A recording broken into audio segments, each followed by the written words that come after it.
안녕하십니까, 쌍둥이 파파입니다. 오늘은 안나 프로이드를 중심으로 정신분석 이론에 대해서 설명해 드리고자 합니다. 과연 마음이란 무엇일까요? 우리의 사람의 정신, 마음, 성격 등을 알기 위해서 수많은 철학자, 심리학자들이 고민, 연구와 수많은 문헌들을 탐구하고 있습니다. 웹스터 사전에서는 느끼고, 지각하고, 생각하고, 의지를 갖고 추론한 인간을 구성하는 요소들의 복합체라고 이야기를 하고 있습니다. 정신분석에서는 마음을 이해하기 위해서 몇 가지 가상의 어떤 구조들을 만드는데요. 일단 첫 번째는 의식, 전의식, 무의식이라는 개념입니다. 두 번째는 이드, 자아, 초자 개념인데요. 사람은 두 가지의 본능을 가지고 태어난다고 보고 있습니다.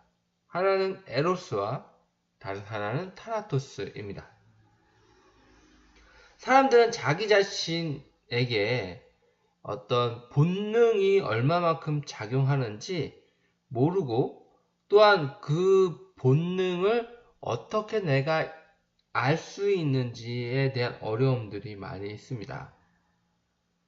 정신분석에서는 이러한 무의식에 대해서 탐구하고 무의식의 세계를 점점점 이해하기 위한 도구로서 정신분석적 틀을 사용하게 되는데요.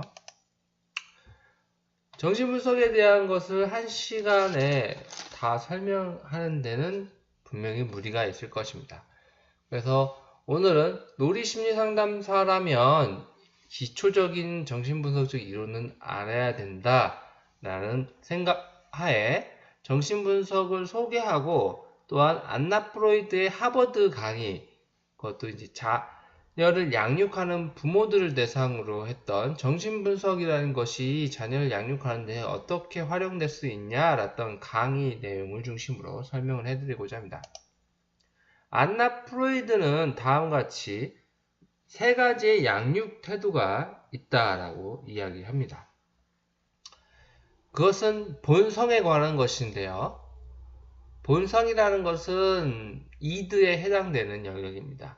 그래서 본성을 허용하는 양육을 할 것인가, 본성을 변화시키는 양육 태도를 할 것인가, 아니면 환경을 변화시키는, 본성을 허락하기 위해서, 아이들의 본성을 만족시키기 위해서 환경을 변화시키는 양육 태도를 할 것인가, 이 세 가지 양육 태도를 가지게 된다고 이야기를 합니다. 안나 프로이드는 본성을 허용하는 것과 본성을 변화시키는 것에 대해서는 특별히 이야기를 하지는 않습니다. 하지만 세 번째 방법인 환경을 변화시키는 양육 태도는 가장 바람직하지 않은 방식이다 라고 이야기하는데요. 정신분석적 지식을 이용하면서 아이를 키운다는 것은 사회적으로 적응을 잘 하는 아이로 양육하는 것입니다.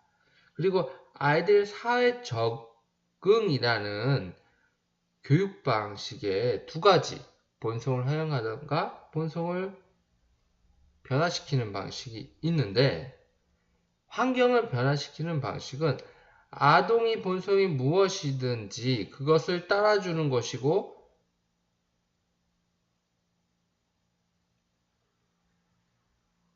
이것이 이제 본성을 허용하는 양육 방식이죠. 아니면 본성을 변화시키는 방식, 똑같은 것을 또 설명하게 되네요. 이 방식이 있습니다. 하지만 세 번째 방식인 본성에 따라서 환경을 바꿔버리게 하는 양육 태도는 가장 바람직하지 않다라고 이야기를 하는데요. 그럼 과연 이 본성, 사람의 정신구조는 무엇인가 한번 살펴보도록 하겠습니다. 사람의 성격을 구성하는 요소에는 세 가지 부분이 있습니다. 그것은 이드와 자아, 그리고 초자아입니다.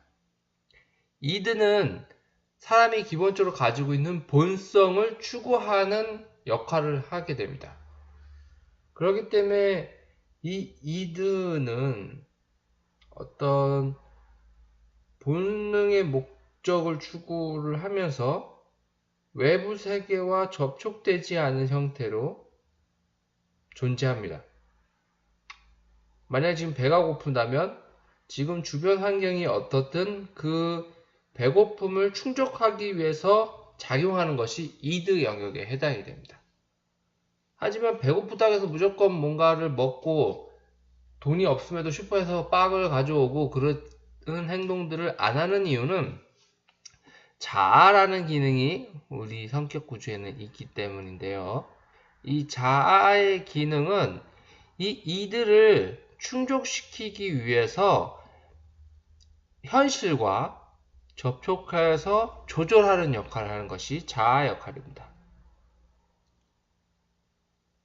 초자 영역은 도덕성 판단을 내리고 양심의 기능하는 것이 초자아의 기능인데요. 이 초자아 또한 자아가 외부 현실의 충동을 조절하면서 작용할 수 있게 하는 역할이 자아의 기능입니다. 즉, 이드와 초자아는 어떤 무의식적 영역에 존재합니다. 그렇기 때문에 내가 왜 이래야지, 아니면 내가 이렇게 통제해서 나는 배고프니까 먹어야지, 뭐 이런 형식의 어떤 사고 개념이 없고 그냥 바로 본능처럼 나타나는 거예요. 여러분이 만약에 신호등 앞에서 서 있다면, 아, 나는 신호등을 지키는 모범시민이니까 서 있는 거야 라고 이렇게 생각하지 않고 그냥 파란불일 때는 건너고 빨간불 때 그냥 서 있습니다. 이런 것들이 무의식 안에 초자아가 작용을 하고 있기 때문입니다. 만약 주변에 도움이 필요한 사람이 있으면 어떤 사람은 도와주는 반면에 어떤 사람은 그냥 무시하고 지나갑니다. 이 작용 부분이 초자아에서 조절하는 영역인데요. 아, 저 사람이 뭔가 도움이 필요하니까 내가 도와줘야만 내가 모범시민이지 라고 생각하고 도와주는 경우는 극히 드뭅니다. 그냥 자연스럽게 도와주는 거고요. 도움이 필요한 사람이 있음에도 불구하고 모른 척하는 이유는 내가 저 사람을 도와주면 내 손해가 막심하고 나의 시간을 뺏기고 이렇게 하기보다는 그냥 그 순간 나도 모르게 그렇게 행동하는 부분들이 있습니다. 그것이 초자아라는 영역이 무의식 영역에 있기 때문에 그런데요. 물론 이게 그 순간 도와주려고 하는 순간, 회피하려는 순간 좀 갈등들이 일어나는데요. 아, 내가 도와줘야 되는데, 아, 다른 사람이 도와주려나? 아, 나 시간이 없는데. 이런 것들이 자아 역할입니다. 자아가 현실의 바탕을 두고서 초자하고 조절하는 역할을 하게 되는 것이고요. 또 도와주려고 마음을 먹어서도 막상 도와주려니까 처음 할 때는 막 서뭇하고 뭐 갑자기 괜히 무섭기도 하면서도 나 도와줘야지 막 이런 고민들을 하는 것들이 이제 자아 역할에서 현실에서 초자의 역할을 조절하는 역할을 하기 때문에 나타나는 현상이라고 보시면 됩니다. 근데 이제 우리가 일상 성격 구조를 요 세 가지 구도로만 딱 놓고 보기에 안 맞는 이유는 요 구조는 아주 생애 초기 기초적인 모델입니다. 성장하면서 이런 것들이 통합이 이루어지거든요. 합쳐지는 역할이 되거든요. 이드는 어떤 외부하고 접근이 전혀 없는 상태이지만 자아하고 통합이 되면서 어느 정도 조절할 수 있는 이드로 성장하게 됩니다. 초자아 또한 자아하고 합쳐지면서 현실과 맞게 행동하는 모습들이 발달하게 되는데요. 이제 그런 모습들이 성인들한테 가지고 있기 때문에 이 구조는 이론적인 모델이고 우리의 성격을 이해할 수 있는 하나의 툴이다 라고 생각하시고 기억하실 필요가 있습니다. 그래서 이러한 구조 이론 모델을 살펴보면 현실에 접촉해서 역할을 담당하는 자아의 영역이 이렇게 이제 의식 영역에 이렇게 존재하고요. 이 자아 또한 무의식 영역도 존재를 하고 있습니다. 초기에는 어떤 자아는 의식에 있고 무의식에는 이드와 초자가 구성되어 있다 라고 이제 생각을 했었는데요. 이제 정신분석까지 많은 연구를 하다 보니까 다음과 같은 그림이 그려지게 됩니다. 이들은 역시 온전히 무의식 영역 안에 존재를 하고 있습니다. 초자는 요만큼 의식 영역에 있고 요만큼 무의식 영역에 존재하는데요. 우리의 성격 구조가 원형의 형태로 이루어져 있다면 이런 구조로 되어 있다라고 이해하시면 됩니다. 그러면서 의식과 비의식을 이야기합니다. 의식은 의식으로 표현하며 비의식의 힘을 줄어듦. 에너지의 일부분이 인식되는 행동으로 빠져나가 그 힘이 줄기 때문이다 라고 이야기를 합니다. 비의식은 역동적이고 어떤 힘으로 가득 차 있으며 진정한 힘의 저장소라고 이야기하는데요. 우리가 어떤 행동을 할 때를 보면 이 비의식의 영역이 많은 영향을 받습니다. 그러면서 뭔가를 선택을 하게 됩니다. 정말 이 행동에 몰두하고 선택했는지 그 이유를 정확히 모르는 경우가 많은데요. 그렇기 때문에 이것을 이성적으로 나는 이러이러한 이유 때문에 선택을 했다 해서 합리화 기제를 사용하게 됩니다. 자신도 모르게 행동해놓고 그 행동의 동기를 마치 아는 듯 설명하는 것이 비의식에 도달하기 어려운 이유이 저항 때문이다 라고 하는데요. 이 합리화 기제가 의식화시키면서 나는 합리적으로 제품을 소비했다 라고 이제 의식하게 됩니다. 어느 날 갑자기 유튜브에 보니까 동영상 촬영하는 이 촬영하는 장비 이름이 갑자기 생각이 안 나는데 이 촬영하는 장비가 잠시만요. 네, 촬영하는 장비가 짐벌이라는 게 있습니다. 그래서 이 짐벌이라는 게 동영상을 촬영할 때 이렇게 생겨가지고 떨림을 보정하는 장비인데요. 유튜브를 봤는데 딱 그걸 봤어. 아, 저거다. 가격도 저렴하고 스마트폰과 연동되고 그래서 구매를 딱 합니다. 네. 이 작용에 보면 어떤 이 선택에 있어서 구매를 하고 카드 결제를 배송 딱 결제 장바구니 있는 걸 딱 결제 완료하는 순간 이 선택에 있어서 나의 무의식이 작용해서 구매를 하게 되는 건데요. 합리화 기제를 사용하죠. 내가 왜 구매했는지 저도 몰라요. 제 의식 안에 있는 영역이 아니고 무의식의 작용으로 해서 구매를 했습니다. 근데 이제 합리화 기제를 사용해서 내 무의식이 아닌 의식화 시켜버리죠.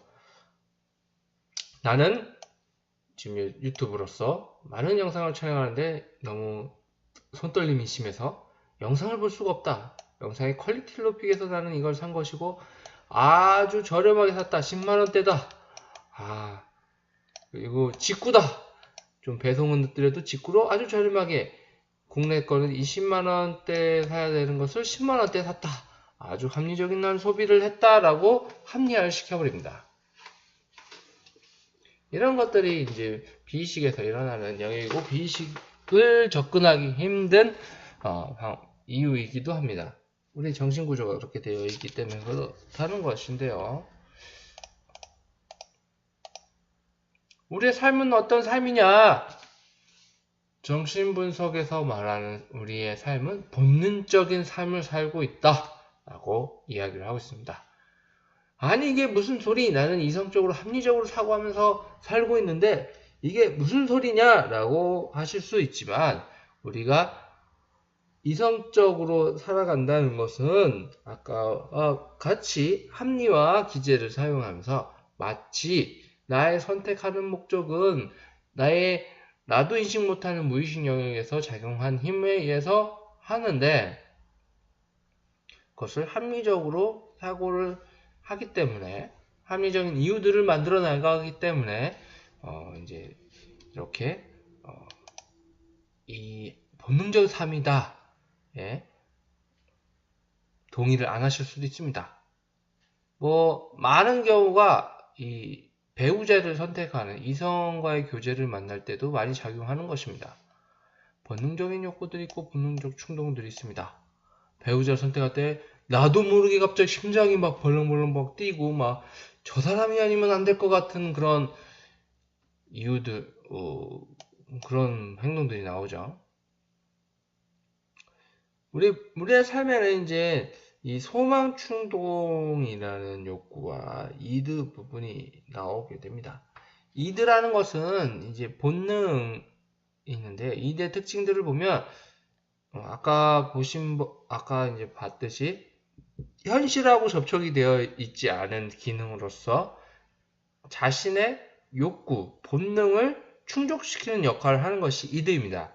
그렇기 때문에 주변 환경과 전혀 신경 쓰지 않고 어떠한 대가를 치르더라도 이 소망 충동의 원리를 따르려고 하는 것이 이드입니다. 그러면 소망 충동이라는 것은 무엇이냐 보면 모든 욕구를 만족시키는 것이 소망 충족의 욕구입니다. 긴장 없는 쾌락의 상태를 누리는 것인데요. 뭔가 내가 구매하고 싶은 것이 있으면 긴장을 하게 됩니다. 내가 이걸 사고 싶어서. 근데 그걸 결제를 하는 순간 긴장이 이완이 되고 황홀감을 느끼는 것이 이 소망 충족에 해당되는 부분입니다. 이성과의 교제에도 유사한 모습이 되죠. 어떻게 보면은 이성과의 교제를 시작하기 때보다는 시작하기 전에 그 신경질에 수많은 긴장감들이 나타나는 모습을 볼 수가 있는데요. 이런 것이 이제 소망 충동의 원리에 따라서 나타나는 것이기 때문입니다. 그러면 이 세 가지 구도가 그냥 그대로 자라가는 것이 아니라 성장하면서 통합을 이뤄냅니다. 무엇과 통합을 하냐면 자아와 통합을 하게 되는데요. 본능에는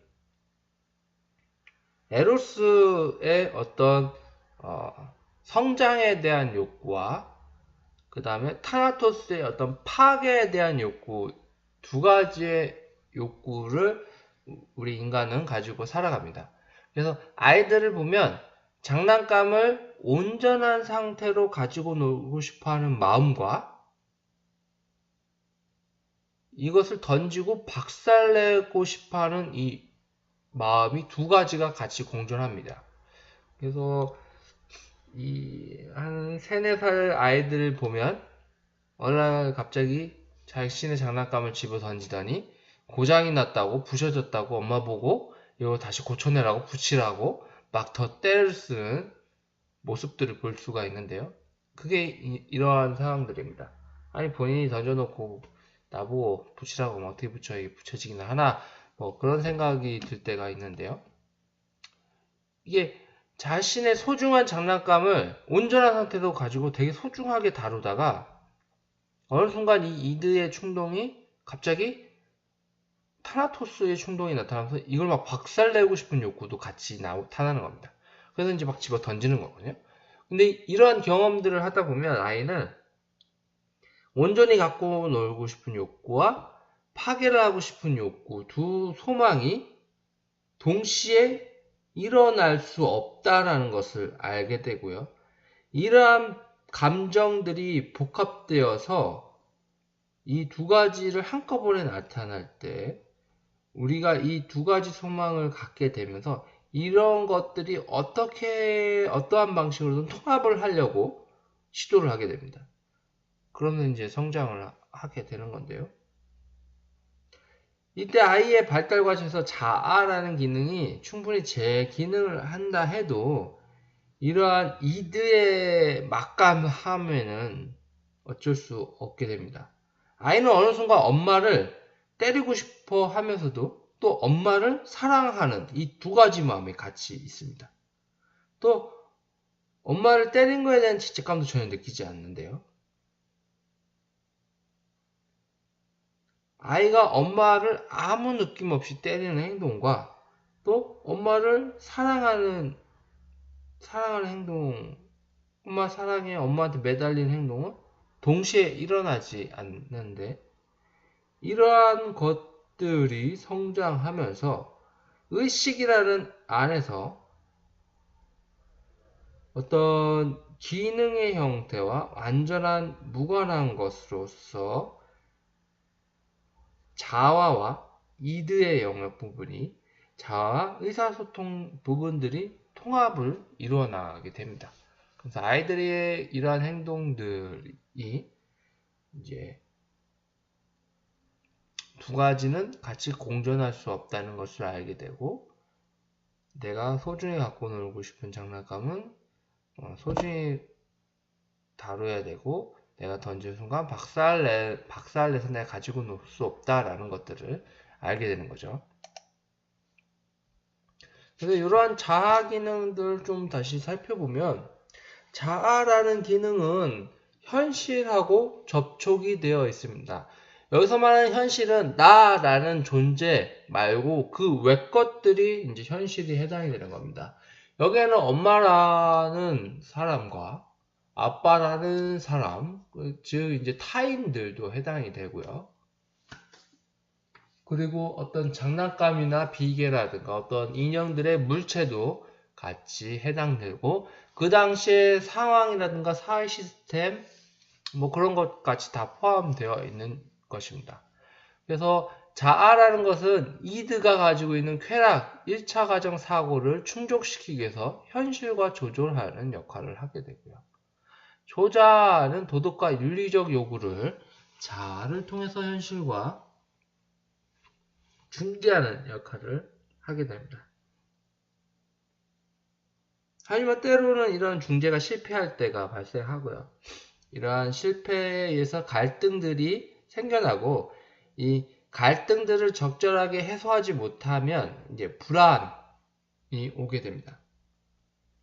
그래서 이제 자아라는 것은 이러한 불안들을 방어하고 처리해 나가는 기능을 하게 되는 것이죠. 그럼 이드라는 것은 무엇이냐? 이드를 이해하기 위해서 이제 꿈이라는 것을 사용하게 되는데요. 이제 꿈에는 긍정적인 것과 부정적인 것이 아주 똑같은 방식으로도 표현됩니다. 이제 꿈 해몽할 때 동일한 꿈 가지고도 막 180도 바뀌는 이유가 이런 이유 때문인데요. 이드라는 이제 무의식 영역에 해당되는 부분들을 이제 이해하기 위해서 자유현상 기법이라는 방식으로 프로이드가 그 무의식을 탐구했었는데요. 그런 내담자들을 상담이 필요해서 온 사람들을 상담을 계속 하다 보니까 어느 순간에 꿈 이야기를 하기 시작하더라. 그래서 꿈은 어떤 자신의 그 사람의 무의식과 소통할 수 있는 문과 같은 역할을 하게 된다라고 이제 알게 됐고, 그래서 이제 꿈 분석을 많이 이제 하게 됩니다. 또 이드라는 특징들을 보면 시간 개념이 없습니다. 시공간 개념이 없는 욕구이기 때문에 뭐 예를 들어서 엄마를 소유하고 싶은 욕구가 6개월 된 아이에게도 있을 수 있고 30살이건 40살이건 60살이건 계속될 수 있습니다. 이런 소망들이 나이가 들어도 변하지 않고 더군다나 약화도 되지 않는 특징들을 가지고 있습니다. 그렇기 때문에 아이들을 양육할 때 이러한 이드들을 얼만큼 충족시킬 수 있는 방식으로 양육할 것인가가 중요하게 되는 것이죠. 또한 이 꿈 부분에 있어서도 아주 어린 아이들, 만 3세 이전 아이들은 현실과 꿈을 구분되지 않은 상태로 인식하며 살아갑니다. 꿈 또한 현실에서 자신이 보여줬던 게 실제 마치 다시 재현되는 것처럼 꿈을 꾼다라고 합니다. 이런 것들이 이제 자신의 사고 능력들이 발달하면서 좀 상징성들이 나타나기 시작을 하고, 그 다음에 자신의 소망들이 꿈에 표현되기 시작한다라고 알려져 있는데요. 그러한 소망들이 정신분석에서는 이드가 가지고 있는 것들, 자신의 욕구 소망들이 현실에서 이루어지지 못한 것들이 꿈으로써 표현하면서 이루어지는 어떤 대리만족을 하는 형식으로 나타난다라고 보고 있습니다. 그럼 과연 이런 아이들의 이들을 충족시키기 위해서 부모는 어떤 역할을 해야 되냐? 라고 할 때 이드라는 특징을 아까 설명해 드렸듯이 부모가 어떠한 행동을 한다 하더라도 아이의 이드에는 아무런 영향을 미치지 못합니다. 왜냐하면 이들은 환경과 떨어져 있고 환경을 전혀 고려하지 않고 환경에 영향을 받지 않기 때문입니다. 그럼 과연 부모는 아무것도 하지 않아도 되냐라고 말씀드리는 것은 아닙니다. 왜냐하면 아이는 부모의 영향 안에 살아가게 되고, 특히 아이의 가장 큰 영향력을 미치는 엄마는 그 영향력으로 인해서 아이들의 성장에 많은 영향을 미치기 때문에 부모의 역할이 중요한데요. 아이들이 가지고 있는 이런 이들을 충족하기 위해서는 아이 스스로 그러한 것을 충족시킬 능력이 없는 상태입니다. 조금씩 성장하면서 그런 자신의 이들을 충족해 나갈 수 있는 능력들이 발생하게 되는데요. 예를 들어서 먹고 싶은 욕구가 있다. 돌전의 아이들은 엄마의 보살핌이라든가 어떤 성인의 보살핌이 없으면 자신의 먹고 싶은 욕구를 충족시킬 수 있는 방법이 전혀 없습니다. 그러다가 2살, 3살 되면서 이제 본인이 스스로 먹을 수 있는 능력들이 생기지만, 그럼에도 불구하고 음식을 준비할 수 있는 능력은 아직 없죠. 만 6세, 7세 정도가 돼야지 음식을 본인 스스로 어느 정도, 예를 들어서 콤플레이트 같은 거라도 본인 스스로 챙겨서 먹을 수 있는 힘들이 발생하고요. 좀 더 많은 것들 하는 아이들은 밥도 하고 라면도 끓여 먹고 하겠지만요. 하지만 그럼에도 그런 음식들을 구매할 능력은 아직 없죠. 성인이 돼서 경제적인 활동을 해야지만 가능한 거죠. 이와같이 아이들은 부모의 영향 안에서 성장하기 때문에 부모의 역할이 중요합니다. 그리고 부모의 허락 안에서 아이들은 이러한 이들을 충족시키는 경험들을 하게 되는데요. 예를 들어서 아이가 장난감을 던지고 싶은 충동이 나타났다. 그러면 아주 초기에는 아이들이 부모의 눈치를 봅니다. 부모가 그 행동을 허락하는지 허락하지 않는지를 사항을 판단하면서 부모가 괜찮아, 그렇게 놀 수도 있지라고 했을 때 아이가 그러한 충동들을 표현하고 충족시키는, 그런 충족들을 충족시키는 행동들을 하게 되는데요. 그렇기 때문에 부모의 어떤 안전한 환경, 부모가 구성해 놓은 영양분들을 먹고 아이들의 이러한 이들이 자아와 통합되면서 성장해 나가는 것이죠. 그래서 이드가 자아하고 통합이 될 때, 즉 환경과 연결될 때 내부로부터의 감각과 외부로부터의 지각을 구별하기 시작을 하고요. 이것이 자아의 기능에서 현실 검증 능력을 발달시키는 역할을 하게 됩니다. 아이들은 아주 초기에는 환상 세계에서 살아가고 있습니다. 이 환상 세계가 외부의 어떤 현실과 구별되지 않고 내가 생각하는 게 마치 현실처럼 된다라고 살아가는데요. 이게 점점 이드라는 역할이 환경과 연결되는 경험을 통해서, 이때 이제 자아 역할이 많이 중요하죠. 자아를 통해서 환경과 연결되는 그 경험을 통해서 지금 내가 가지고 있는 충동인지 내 생각인 건지 아니면 외부에 진짜 음식이 제공되는 건지를 구별하기 시작을 하게 되고요. 이런 것이 이제 현실을 검증할 수 있는 능력을 발달시키는 것이 됩니다.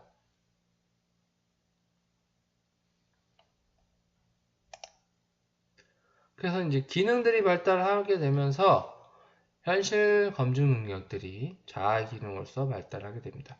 환각 현상은 영아기 아이들한테는 아주 정상적인 것이라고 이야기를 하고 있습니다. 아이들은 배가 고프면 웁니다. 그럼 엄마가 나한테 우유를 준다라고 현실적으로 받아들이는 것이 아니라 내가 우유를 창조해내서 내가 먹고 있다, 나의 욕구를 충족하고 있다라고 생각을 하는데요. 그것은 아주 영아기 아이들에는 정상적인 모습입니다. 이러한 연결된 어떤 내적 배고픔이 외부 세계로부터 만족의 대상으로 연결되는 경험, 엄마의 젖가슴을 통해서 모유를 먹은 그 경험들이 합쳐져서 이 이드가 자아를 통해서 현실과 접촉을 하게 되고 이런 것들이 이제 통합을 이루어내가면서 발전하게 되는 겁니다. 이러한 발전들이 하면서 현실 검증 능력들이 발전하게 되는 거고요. 그렇기 때문에 지금 내가 할 수 있는 것과 아니면 나의 소망들을 구별해낼 수 있게 됩니다. 이러한 아이들의 자아는 어떤 자신의 신체 경험, 배고플 때 빨아서 먹는다던가 아니면 내가 뭔가 엄마하고의 접촉한 느낌들 통해서 신체 자아가 발달하게 되고 이러한 신체 자아들이 자기감을 형성하게 되는 것입니다. 어린 자아는 감각과 지각을 받아들이는 기능과 통합하려고 노력하게 된다라고 이야기를 하고 있습니다. 감각이라는 것은 자신 내부에 갖고 있는 거죠. 지각이라는 것은 외부로부터 받아들이는 것들입니다. 그렇기 때문에 지각이라는 말 자체에도 어떤 주관적인 판단 능력, 외부의 환경에 대해서 주관적으로 판단하는 능력들이 포함되어 있는 개념이죠. 그럼 성장을 위해서 필요한 것이 무엇이냐 라고 이야기하는 것은 좌절과 허영입니다. 많은 부모님들이 아이들한테 최상의 것, 어떠한 고통도 없이 잘 성장하기를 바라고 계시지만은 건강하게 성장하기 위해서는 아이들에게 불가피하게 좌절이 필요합니다. 이러한 좌절 경험은 아이들이 부모와 동일화 현상을 발생하게 되는데요. 쉽게 엄마들의 아이들이 규칙을 지키지 않는 모습 때문에 혼을 냅니다. 혼을 내는데 어느 순간 그 아이가 자신의 동생을 엄마와 같은 모습으로 혼을 내는 모습을 볼 수 있게 되는데요. 이런 것이 이제 동일화 현상이 되기 때문입니다. 부모가 하는 그대로의 내용을 아이가 받아들여서 자신의 것인 양 사용하게 되는데요. 그게 이제 동일화 현상이 되는 거고요. 이 좌절 경험이 있을 때 그것이 일어날 수 있는 것입니다. 또한 허용도 필요합니다. 하지만 이 허용만 된다면 동일화 현상이 일어나지 않기 때문에 어떤 규칙을 지킨다든가 초자아 형성되는 필요한 것들이 작용되지 않을 수가 있습니다. 그럼 좌절만 해주면 되냐? 아니, 그렇지도 않습니다. 이 동일화 현상이 되기 위해서는 좌절이 됐다고 일어나는 것이 아니라 그 좌절의 대상이 애착 관계가 형성되어 있는 대상한테 좌절됐을 때 동일한 현상이 일어나는 것이거든요. 그렇기 때문에 허용적인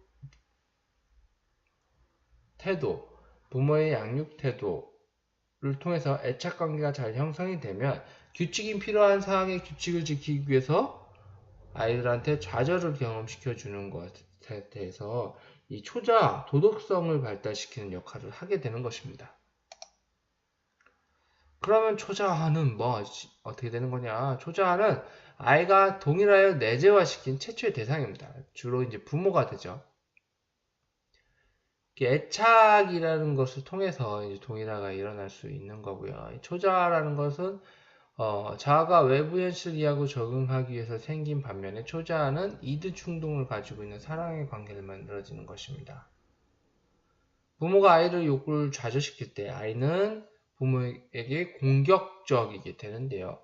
부모는 아이의 공격적인 감정을 얼마나 표현할 수 있게 하느냐에 따라서 이 초자의 형태가 달라지게 되는 것이십니다.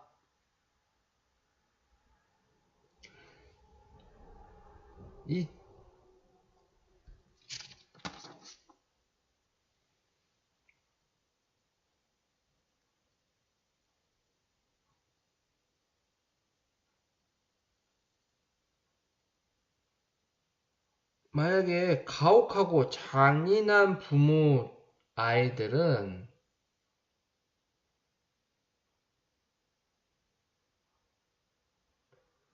반항적으로 만들어서 아이를 반항하고 대들면서 공격성을 터뜨릴 기회를 가질 수 있는 수준으로 올려놓을 수 있다라고 합니다.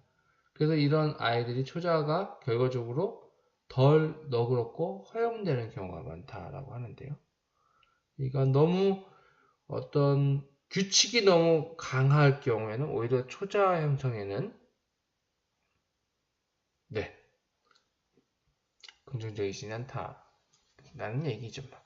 그러니까 초자 형성하기 위해서는 반드시 이 애착이 잘 형성되어 있는 상태에서 필요한 규칙들을 지키려는 좌절경을 통해 초자가 형성되는 모습이라고 보시면 되겠습니다. 이 프로이드의 이론은 심리 성적 발달 이론이다 라고 이야기를 하고 있습니다.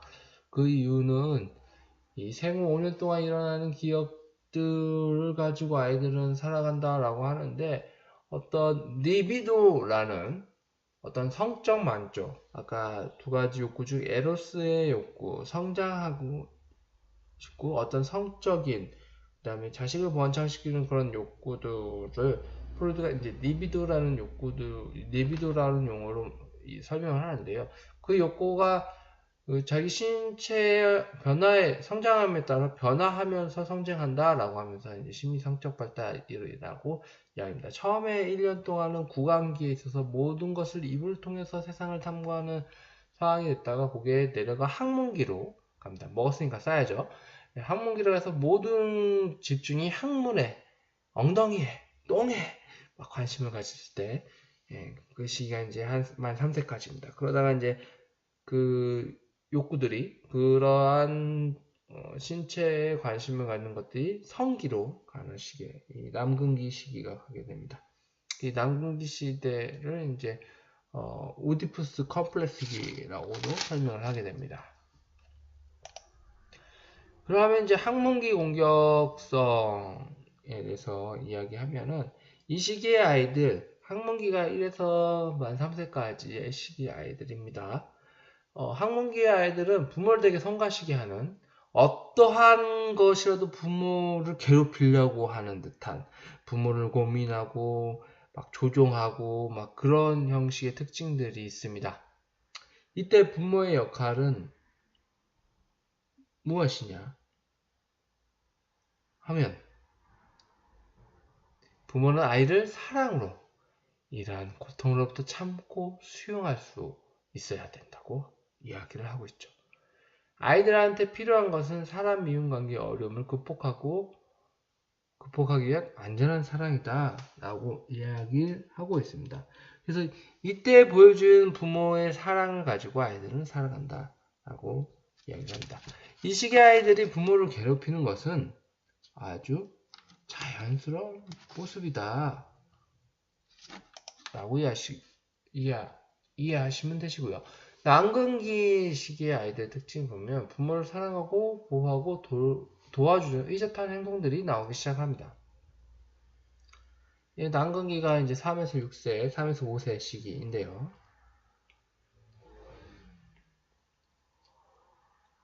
대상을 좋아하고 대상으로부터 사랑을 받는 것, 이것과 부모를 계속 자신이 봐달라고 하는 특징들이 있습니다.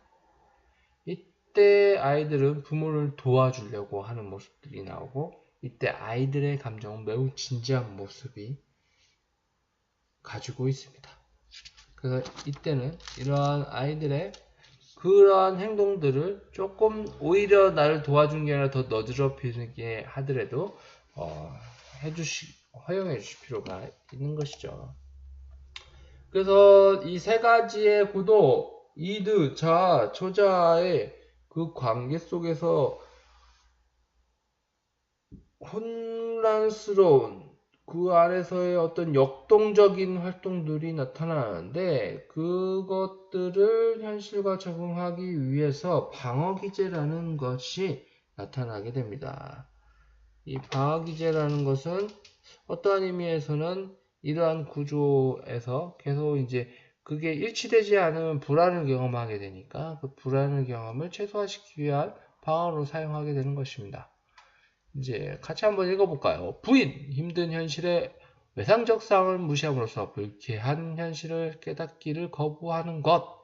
무의식으로 부정하는 것을 뜻함. 욕구, 충동, 현실적 존재. 억압, 고통스럽거나 위협적인 경험, 생각, 감정 등을 의식으로부터 분리하는 것. 사회적, 윤리적으로 용납할 수 없다고 생각되는 욕구나 충동에 대한 생각들을 자신의 무의 속에 감춰버림.